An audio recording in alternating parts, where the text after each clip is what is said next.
토론자의 토론을 저희가 들었는데요. 그 내용 중에서 우리 발제자 두 분에게 질문한 내용도 있고요. 또 혹시 그 토론 내용을 들으시면서 거기에 대한 좀 코멘트를 두 분 발제자님들께 좀 여쭤보겠습니다. 먼저 우리 고윤석 교수님께서 말씀해 주시면 좋겠습니다. 아까 구미정 교수님이 세 가지 질문을 주셨는데요.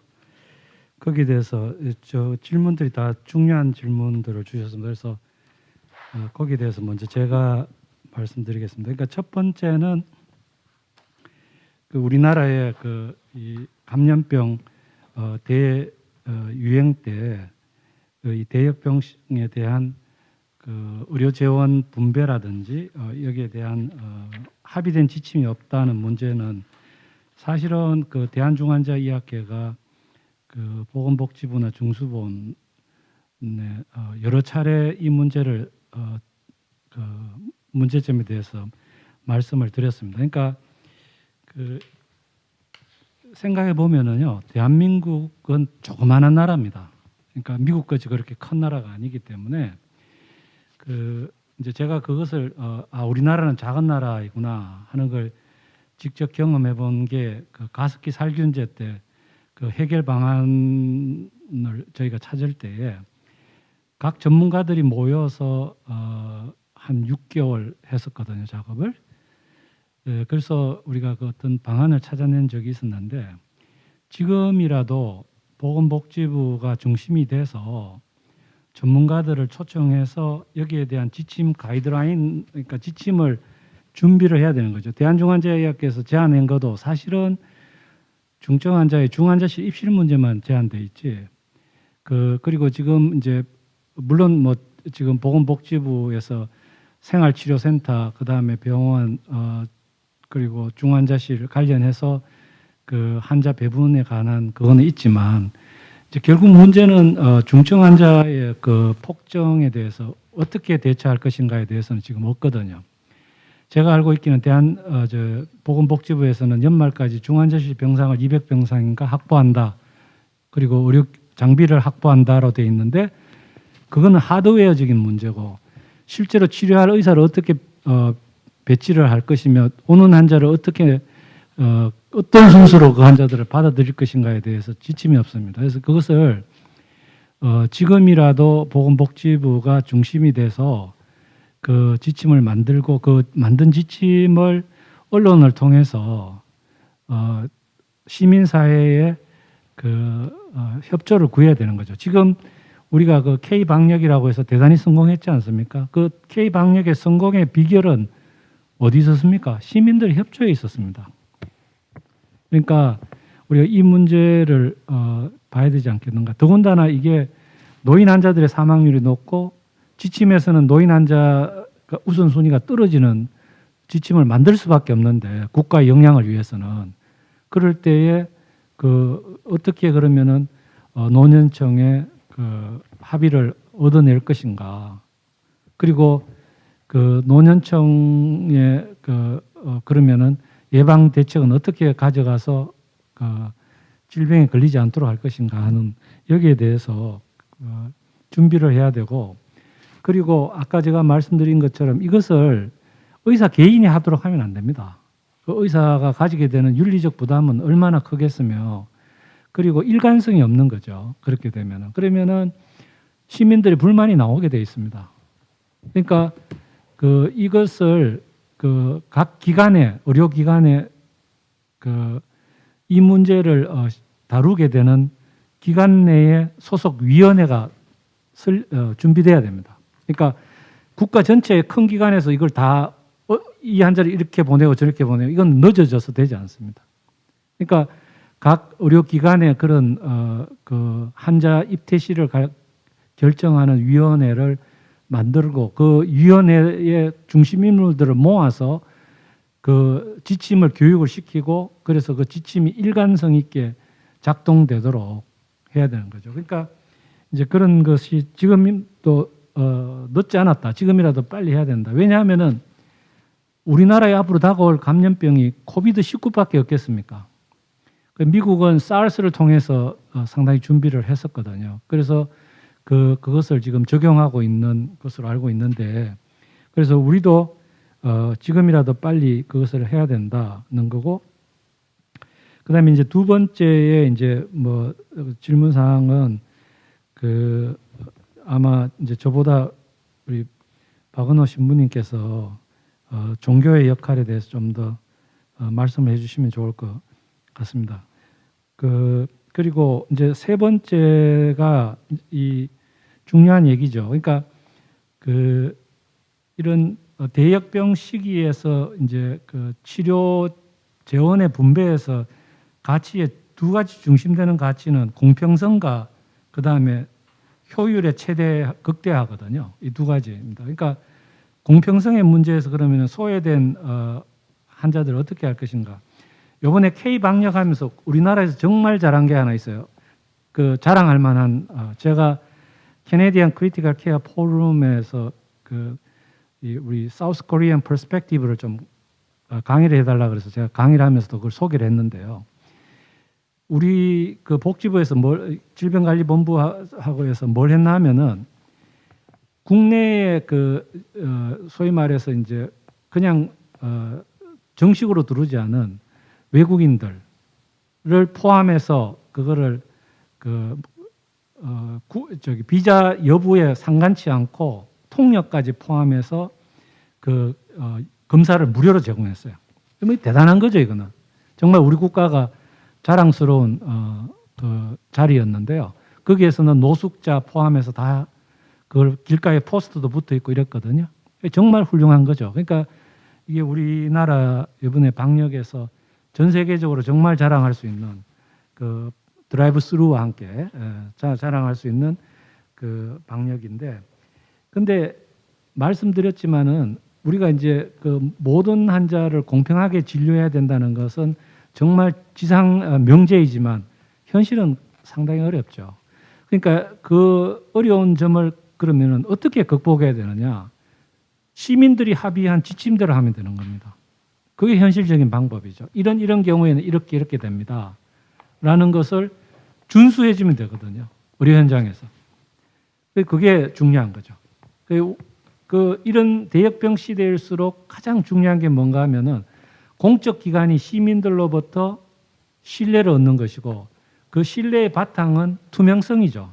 정직하고 이 확실한 자료를 시민들에게 정확하게 전달하는 그것이지 않겠습니까? 그러면은 우리가 이런 지침을 지금이라도 준비해서, 더군다나 지금 이제 우리가 독감이 오는 겨울이 다가오고 있기 때문에 실제 우리가 검사를 해보기 전에는 독감인지 코비드 19인지 구별하기 어렵습니다.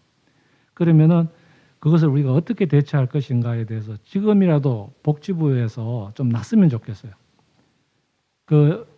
이 문제는 오늘 이 자리에 처음 말씀드린 게 아니고 저는 지난번에 국무총리와의 대화의 자리에서도 이 문제를 말씀을 드렸습니다. 그런데 한 달 지났나요? 아직 아무런 소식을 듣지 못했습니다. 그러니까 이것은 복지부에서 계속 그냥 넘어갈 일이 아니다. 그래서 복지부에 좀 심각하게 이 문제를 좀 주도적으로 해결해 주시기 바랍니다. 이상입니다. 네, 우리 박은호 신부님께서 또 질문에 대한 내용들 또 코멘트 하실 거 말씀해 주시겠습니다. 예. 또 아까 그 구미정 교수님께서 그 말씀하셨던 부분인데요. 여기 보니까 그 가족주의에 대한 말씀을 하십니다. 한국의 고질적인 가족주의는 의료 현장뿐 아니라 우리의 일상 전반을 좀먹는 잠재적 역병인 바, 종교야말로 이를 구제해야 함에도 불구하고 오히려 이를 편승해 이득을 취하고 있으니 이 노릇을 어찌할 것인가, 이렇게 뭐 직접적으로 뭐 저한테 질문을 하시는 말씀은 아니지만, 이제 이 사실은 이제 연명의료 결정법에서 사전 연명의료 의향서나 연명의료 계획서를 자꾸 강조하는 이유도 어떤 그 환자가 자신에 대한 어떤 치료를 결정하는 데 있어서 본인이 참여하지 않고 가족들이 자꾸 대신 모든 걸 결정하는 분위기, 우리나라에 분명히 이제 있어 왔죠. 그래서 실제로 이제 환자는 자신이 죽음이 다가오는지조차 인식하지 못하고 죽는 그 순간까지 모든 것을 이제 철저하게 이제 감춰진 채로 이제 그렇게 죽음을 맞이하게 되는 그런 상황들이 생기는데, 사실 이거야말로 정말 비인간적인 상황이 아닌가. 그래서 그러한 부분에서의 아마 가족주의를 좀 지적을 해주신 것 같습니다. 근데 사실 이제 현대 사회가 문제가 이제 그 가족의 유대가 이제 튼튼하기보다는 오히려 이제 가족이 지금 이제 흔들리고 있는 게 더 문제가 아닌가. 그래서 사실 이 가족주의라는 말은 어떻게 보면 원래 가족이 가지고 있는 본래적인 기능이 약화되고 어떻게 보면 형식만 남아 있는 것은 아닌가. 그래서 이러한 가족주의라는 말이 더 그 강하게 이제 다가오는 것 같습니다. 사실 그런 면에서 종교의 역할이라는 것은 이 가족이라는 그 공동체, 사회의 어떤 기본 세포라고 얘기하는 이 가족 공동체가 정말 온전한 모습으로 자신의 역할을 할 수 있도록 이렇게 도와주는 그러한 역할을 해야 되지 않을까. 현대는 이제 이 가족이라는 것을 통해서 예전에 그런 가치들이 전달되지 않고 그 안에서도 세대 간에 굉장히 단절을 많이 경험하고 있다고 이제 얘기를 합니다. 그래서 뭐 부모 자식 간에도 대화도 없고 그래서 그런 대화 자체가 아예 없었는데 뭐 사전 연명 의료 요양서나 연명 의료 계획서도 없으면 이제 환자의 의사를 추정할 수조차도 없는 것이죠. 평소에 부모님의 가치관이 어땠는지 생각이 어땠는지 뭐 이런 것조차도 알 수가 없은. 예. 그 사실은 이 연명 의료 결정의 현장이 사실 그 실무자의 얘기로는 온갖 가족 문제들이 다 드러나는 그런 현장이라고 이제 말씀을 하시더라고요. 그러니까 평소에는 조용히 있다가 연명의료 결정의 순간이 되니까 그 가족의 불화가 이제 표면적으로 이제 등장을 하는 것이죠. 그래서 지금이야말로 어떻게 보면 우리가 지금까지 당연하게 살아왔던 뭐 혼인, 뭐 가정 이러한 기본적인 우리 사회의 기본 공동체, 기본적인 현실에 대해서 지금이야말로 종교가 그 의미를 다시 한번 사람들에게 이해시키고 정말 왜 우리는 그러한 그 가족이 필요한가, 왜 가족 안에서 사람이 태어나고 성장하는 것이 필요한가 이런 것들을 다시 한번 분명하게 잘 전달하고 이해시키는 그러한 노력이 이 각 종교가 해야 될 그러한 노력이 아닐까라는 생각이 들고요. 그런 것들이 결국 연명의료 결정법이 잘 정착하는 데도 큰 도움이 될 거라고 생각이 듭니다. 네, 감사합니다. 네, 감사합니다. 제가 그 두 분의 발제자에게 좀 한 가지씩 제가 질문 드리고 또 우리 토론자들께서도 자유롭게 말씀하시는 시간 갖도록 하겠습니다. 먼저 우리 박은우 신부님께 질문 드릴 것은요. 우리 고윤석 교수님께서 발제하신 내용 중에서 방금도 이제 그 부분을 말씀하셨습니다만은 이제 의료 자원의 분배가 평상시와는 다르게 또 새로운 어떤 원칙을 만들어야 된다. 공평성과 그다음에 효율의 극대화를 말씀을 해주셨어요. 제가 알기로는 이제 뭐 타이타닉이 침몰할 때나 또는 세월호에 참 어려움을 겪으면서도 우리가 누구를 먼저 그러면 그 구명 보트에 태울 것인가 그런 질문을 했을 때 이제 뭐 어린이 또는 뭐 약자들 또는 여성들 이렇게 우리가 이제 상식적으로 생각을 했지 않습니까? 근데 그렇지만 이 전쟁이나 또는 이런 재난이 닥쳤을 때 또 전염병 시대에 상당 부분은 그 원칙이 달라질 수 있다. 이제 이런 말씀을 이제 하셨는데 신부님께서는 어떤 이 생명 윤리의 측면에서 또 모든 인간은 그 생명이 참 동등하고 다 존엄하다는 입장에서 어떤 그런 생존 가능성이 더 높고 또 생존 기간이 더 길 것을 예상되는 사람을 먼저 살려야 한다는 어떤 원칙이라든가 이런 것에 이런 약간 공리주의적인 원칙일 수가 있는데 거기에 대해서 어떻게 동의가 되시는지요?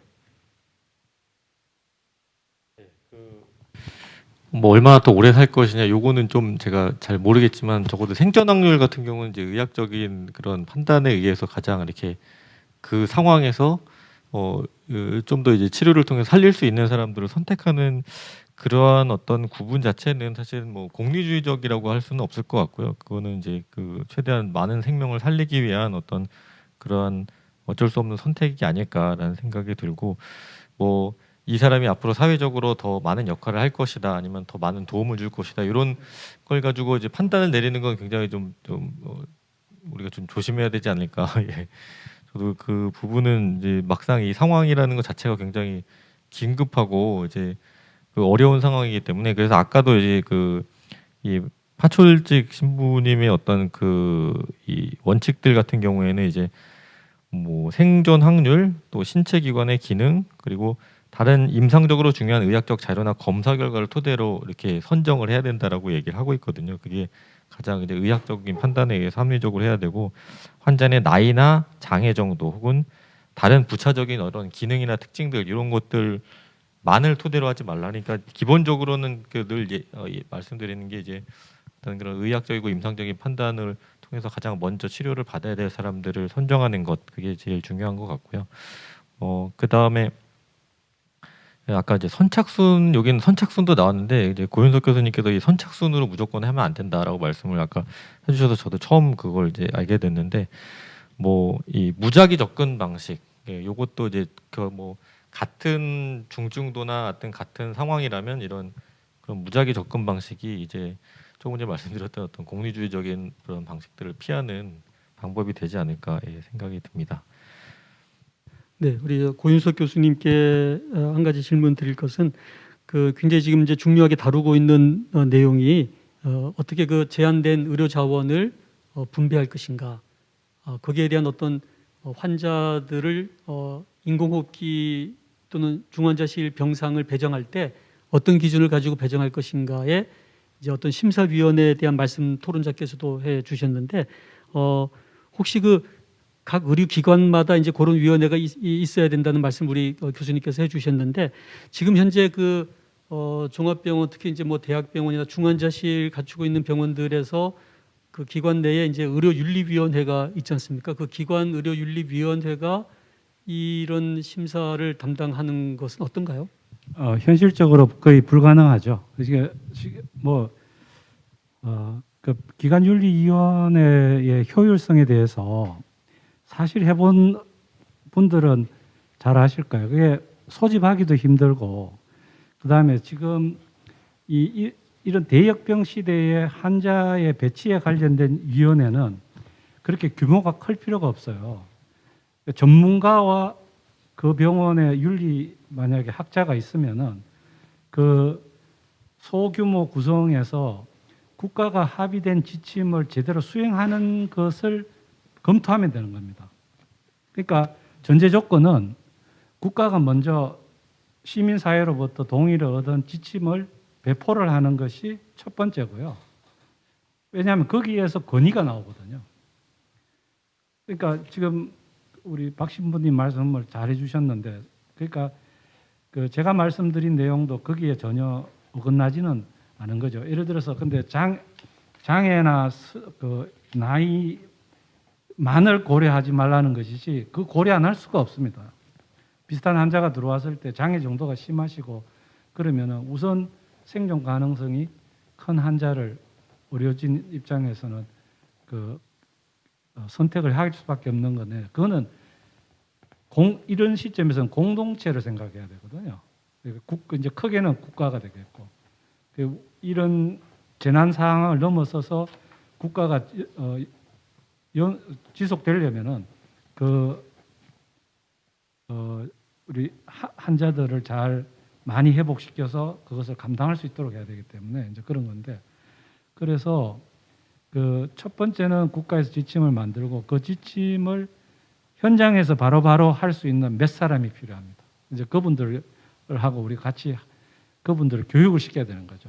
네, 그래서 이제 이럴 때는 그 지침의 내용이, 특히 우리나라는 여러 종교가 같이 잘 공생하고 있는 국가잖아요. 그러니까 어떤 특정 종교의 가치라든지 이런 걸 다 넘어서서 사회가 합의되는 지침을 잘 준비해서 그거를 해야 되기 때문에 기관 내에 있는 기관윤리위원회를 그대로 이용한다는 것에 대해서는 좀 어려움이 있습니다. 네, 안녕하십니까. 앞에서 제가 언급했던 그 파출직 신부의 언급, 그러니까 재난 상황에서 인공호흡기가 부족할 때 어떻게 우선적으로 분배해야 되는가, 그런 공정한 분배에 대한 그 파출직 신부의 언급을 이제 인용하는 데 있어서 오역이 있었습니다. 원래 인공호흡기의 공급은 환자의 나이, 장애 정도 혹은 다른 부차적인 특징들을 토대로 해서는 안 된다라는 것이 이제 파출직 신부의 발언이었는데, 제가 그것을 특징들만을 토대로 해서는 안 된다라고 이야기하면서 좀 오해가 초래되었습니다. 파출 측 신부는 이러한 생존 확률이나 신체 기관의 기능 그리고 어떤 임상적인 이 환자의 살 확률을 따져서 정말 그렇게 의료 자원이 공정하게 분배돼야 된다고 이야기를 했었고요. 혹시나 동일한 임상 상태라면 무작위나 혹은 선착순과 같은 방법을 사용하는 것이 올바른 방법이다라는 것이 파출직 신부의 입장이었습니다. 아무튼 토론회에 참석하신 분들께 혼란을 드려서 다시 한번 죄송하다는 말씀드립니다. 네, 그렇군요.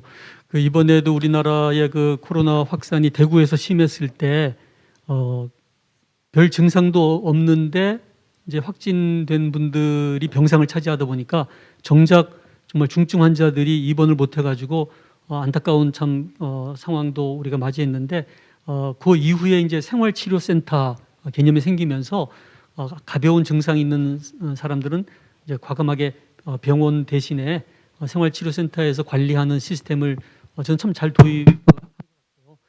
근데 우리 우리 보건복지부에서는 방금 우리 고윤숙 교수님께서 말씀하신 어떤 그런 의료 자원 배분에 있어서의 어떤 지침에 대한 혹시 논의가 좀 있으셨는지 아니면 어떤 앞으로의 혹시 계획이 있으신지.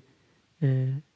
예, 사실 보건복지부라 하더라도 제가 사실 생명윤리 정책과라서 이제 전체 내용을 다 알지는 못합니다. 알지는 못하지만 그 방금 말씀하신 그 생활치료센터 이게 그런 문제를 발생한 게 막기 위해서 이제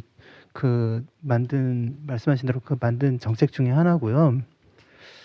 그 부분에 대해서는 저도 좀 내부에 좀 건의를 해보겠습니다. 말씀하신 대로 저희 배분 문제 아직은 글쎄요, 지금 거의 100명 정도 이렇게 매일 발생하는 걸로 알고 있는데 언제든 뭐 큰 문제는 발생할 수 있는 부분이니까 저희 내부적으로 고민을 해보도록 하겠습니다. 네, 감사합니다. 그 중수본에서 사실은 레벨 1, 2, 3, 4 기준이 있어요. 그러니까 예를 들어서 서울 경기 지역에 오늘 중증 환자 발생이 몇 명이면은 어디에 병상을 어떻게 확보한다 이런 그거는 있는데 제가 말씀드린 게 우선 그 기준이 너무 좀 조악하고요. 그리고 또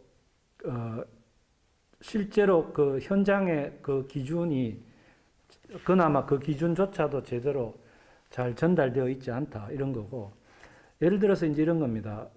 서울 지역에 지금 중증 환자가 오늘 갑자기 100명이 발생했는데 그러면은 예를 들어서 중수본에서 가지고 있는 레벨 3여서 상급종합병원의 중환자실 병상을 비워서 확보한다 이런, 만약에 제가 정확한 건 아닙니다. 그런 기준이라면은 예를 들어 상급종합병원의 중환자실에 기존에 있는 환자를 어떻게 비웁니까? 이게 될 수가 없는 거죠. 대구가 성공한 이유는요, 제일 큰 이유는 대구 동산병원을 통째로 비웠기 때문입니다. 그러니까 고민할 필요가 없었어요. 다 대구 동산병원으로 가고 대구 동산병원에서 환자들 중에 중증 환자를 중환자실을 열어서 옮기면 됐거든요. 그러니까 내부적으로 그게 가능했던 거죠. 그리고 그때 중환자 진료를 대한중환자의학회에서 가서 그 봉사팀이 가서 맡아서 했는데, 그러기 때문에 기항에 있던 상급종합병원들이 크게 압력을 받지 않았거든요. 그러니까 그 대구 동산병원의 그거 모델을 한번 복지부에서 검토를 하셔야 되고요. 무엇보다도 아까 말씀드렸지만 또 옵니다. 그러니까 이번 기회에 지침을 만들어서 시민사회하고 동의하는 과정이 시간이 많이 걸리지 않겠어요. 여러 스테이크 홀더들하고 다 상의를 하고 해야 되니까. 그러니까 그걸 시작을 하자는 거죠. 건의 드리는 것은요. 네. 예, 이제 의료 자원 배분에 대해서는 그 정도의 토론으로 마무리하고요. 오늘 이제 연명으로 결정 제도에 대한 토론을 한두 가지 더 마무리를 해야 될 것 같습니다. 이제 호스피스의 병상을 아까 우리 정국기 원장님께서 그 공공병원에 있는 호스피스들은 어쩔 수 없이 그 병원 전체가 이제 전염병 지정병원화하면서 이제 호스피스 환자들이 다 이제 퇴실해야 되는 이제 그런 안타까운 상황이 이제 되셨다는 말씀을 하셨는데, 그런 것들에 대한 좀 제도적인 장치가 마련돼야 될 필요성은 있을 것 같아요. 그거 하나 하고, 그다음에 아까 이제 여러분들께서 지적을 해주신 사전 연명으로 의향서를 온라인의 어떤 상담 제도 또 온라인 교육 제도를 통해서 이것을 제도권 안으로 좀 포함시키는 것에 대한 이제 여러 가지 지적들을 해주셨는데 호스피스 아까 우리 정국기 원장님 그 내용에 대해서 좀 한 번 더 확인해 주시겠어요? 네, 조금 현실적인 얘기를 드리겠는데요. 대학병원에 암으로 말기암으로 진단돼가 더 치료할 수가 없다 환자가 있습니다. 실제로 그분들은 퇴원을 종용받아요. 그리고 할 수 없이 집으로 갑니다. 근데 어느 날 너무 아프고 토하고 견딜 수가 없기 때문에 응급실로 가요. 대학병원에 응급실로 가면 거기에는 12시간 이상을 머물르지 못합니다. 그럼 A 응급실로 갔다가 다시 B 응급실로 갑니다. 그리고 가족들은 저한테 찾아와서 제발 흑간이라도 좀 입원시켜 주세요. 그래요. 지금 현실은 이렇습니다. 왜 그러냐 그러면 지금 공공의료기관에서 이제 차출당하기 때문에 호스피스가 폐쇄되고 호스피스 하고 있는 지금 기존 호스피스 기관들은 전부 다 뭐 대기 환자들로 가득 차 있어가지고 이쪽에도 하고 저쪽에도 전부 다 대기가 굉장히 많습니다. 저희들도 그래서 너무 안타깝고 또 대기하다가 안타깝게 돌아가시고 이런 현상을 너무 지금 자주 보고 안타까운 상황이 벌어지기 때문에 왜 저는 우리 대한민국에서는 왜 공공의료기관, 대학병원에만 호스피스를 장려하는지 그리고 조그만 호스피스는 사실 하이 테크놀로지가 아닙니다. 로우 테크놀로지. 사랑과 정성과 이런 것만 있으면 돼요. 그런데 대학병원에서 그 비싼 이런 인력과 장비와 이런 데서 호스피스를 한다는 그 자체가 저는 왜 이런 정책이 있는지 저는 상당히 의구스럽습니다. 그래서 또 한 가지 얘기해야 될 것은 지금 시범사업에서 본사업으로 넘어갔지만 가정 호스피스 제도를 대단히 발전시켜야 된다는 것입니다. 저희 지금 성루카 호스피스에서도 약 한 20베드를 운영하고 있는데 20베드를 차지하고 있는 환자들도 가정 호스피스를 받으면 충분히 될 분들이 한 30% 이상은 됩니다. 그런데 왜 굳이 호스피스 병상을 차지하고 나가라고 하면 나가지를 않아요. 그만큼 이제 가정에서 돌볼 수 있는 이런 파운데이션이 없다는 겁니다. 그 제도가 없어요. 어떤 그쪽에 시행할 수 있도록 어떤 가이드라인을 좀 정확하게 해주고 사실 미국에서는 호스피스 환자의 98%가 가정에서 돌보고 있습니다. 가정 호스피스예요. 그래서 미국에서는 호스피스 받는다 그러면 가정에서 호스피스 받는다 그러지 우리처럼 병동형 호스피스가 그렇게 부각되지는 않아요. 네, 굉장히 중요한 네. 지적을 해주셨습니다. 그러니까 이번 저희가 코로나 참이 확산 속에서 이게 다 그 종합병원이나 큰 병원에 호스피스가 있다 보니까 다 이제 출입을 못하게 하다 보니까 봉사자는 당연히 못 오고 이제 가족까지도 못 오다 보니까 이게 만약 가정 호스피스가 정말 많이 확산돼 있었으면은 다 가정에서 정말 그 임종을 맞이하는 그 과정에 잘 돌봄이 있을 수가 있을 텐데 그런 참 안타까운 생각이 들었는데요. 이제 나중에 우리 사무관님께서 좀 대답을 해주시고요. 우리 윤득형 본부장님께 이제 한 가지 더 좀 마지막 제가 여쭤보는 것은 아까 작년 한 해 동안 각당 복지재단에서 사전연명으로 의향서를 11,000건 했었는데 올해는 370건밖에 못했다. 3%밖에 못했다.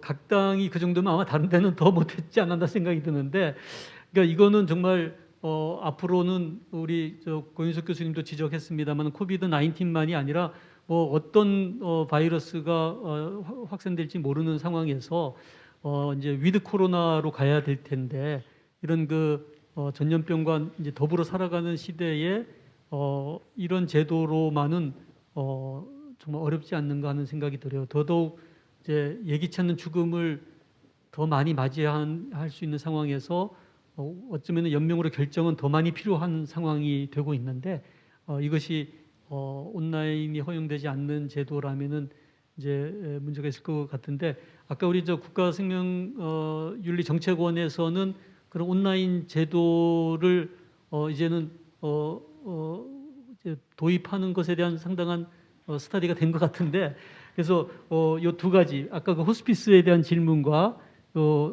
우리 뭐 윤특경 본부장님 좀 추가해서 한 말씀 해주시겠어요? 네. 저는 이제 중요한 게 그 연명의료 관리기관에서 그 플랫폼이나 양식이나 시스템을 이제 제공을 해주고 그거를 일단 허용하는 방침으로 가면은 그러면 쉽게 가능하리라고 보거든요. 지금 저희가 일단 여러 가지 실험적으로 다른 거로는 비대면을 다 해봤잖아요. 그러니까 그거를 할 수 있는 길을 일단 의논이 되시고 길을 터주시면은 저희 뭐 다 같이 가서 뭐 전국적으로 그게 확산이 가능하다고 생각해서 저도 원장님 얘기를 좀 듣고 싶은 생각입니다. 우리 그러면 우리 마침 여기 국가생명윤리정책 원장님께서 와 계신데 잠깐 앞으로 모셔서 지금 혹시 진행되고 있는 내용 좀 얘기해 주실 수 있겠습니까? 그리고 나서 우리 보건복지부의 우리 정호진 사무관님 마지막 코멘트 듣도록 하겠습니다. 사전연명 의료 의향서의 작성이 현행법상은 반드시 지정받은 등록기관의 상담사를 통해서 상담 후에 작성을 하도록 되어 있고요. 온라인으로 혼자 작성하는 것은 허용이 되지 않고 있습니다. 그래서 향후에 스스로 이제 작성을 한다든지 온라인 시스템을 통해서 상담을 받고 작성을 한다든지 이런 비대면의 시대에 준비할 필요는 있을 것 같습니다. 그래서 그런 작업들은 우리가 시스템의 구축이라든지 이런 준비를 통해서 가능하다고 여겨집니다. 그렇지만 저희의 경험에 의하면 지금 사전연명의료의향서를 작성하시는 분들의 70% 이상이 80대 이상이 되겠습니다. 그래서 현재 작성을 하시기를 원하시는 분들이 과연 이런 온라인 시스템을 이용해서 작성하실 수 있을 것인가에 대한 고민도 굉장히 많이 필요합니다. 그래서 비대면의 시대에 이런 감염병으로 인한 사전연명의료의향서 작성을 어떻게 예전처럼 활성화시킬까에 대한 문제는 물론 온라인으로 작성을 하고 온라인으로 상담을 하고 하는 온라인 시스템의 활용도 중요하지만 다른 사업과 어떻게 연계해서 그분들이 원하는 방향으로 작성을 할 수 있을 것인가의 고민이 필요할 것 같습니다. 그래서 예를 들자면 아주 연로하신 분들은 대면하러 오시는 것조차도 힘들어 하시고 그래서 상담을 내방해서 해주기를 원하시고 이러기 때문에 현재 노인 돌봄이라든지 치매 국가 안심 제도라든지 하는 기방문하는 그런 사업들과 연계하는 것들 등등의 종합적인 방안을 우리가 모색하는 것이 필요하다고 생각합니다. 그래서 물론 이제 세대가 바뀌어서 지금의 세대가 또 노인이 되고 그러면 얼마든지 스마트폰을 이용한다든지 온라인 시스템을 이용해서 작성하고 등록하는 것이 가능하겠습니다. 그렇지만 지금 현재 시점에서의 문제는 반드시 온라인 시스템을 구축한다고 해서 해결이 되는 것은 아니라고 생각을 합니다. 그래서 뭐 예를 들면 유선으로 한다든지 그래서 상담한 거를 녹음한다든지 아니면 뭐 가족이 촬영을 해서 지금 이제 저희 시스템에 촬영을 해서 진술한 것도 그 서명 날인한 것과 동일하게 그 가늠하는 그런 제도가 있기 때문에 그런 것들을 어떻게 종합해서 사용할 것인가에 대한 현장에 그 계시는 분들과의 상의를 통한 새로운 방법론을 마련하는 게 중요하지 않을까 생각되어집니다. 네, 답변이 됐는지 모르겠습니다. 이제 시스템의 구축은 뭐 편의성을 이제 추진하는 방향으로 가겠지만 개인이 온라인으로 스스로 작성한다든지 하는 거는 일부 현행 법률의 개정 작업 등이 전제돼야 되기 때문에 쉽게 이렇게 해결할 수 있는 문제는 아닌 것 같습니다. 네. 네, 감사합니다.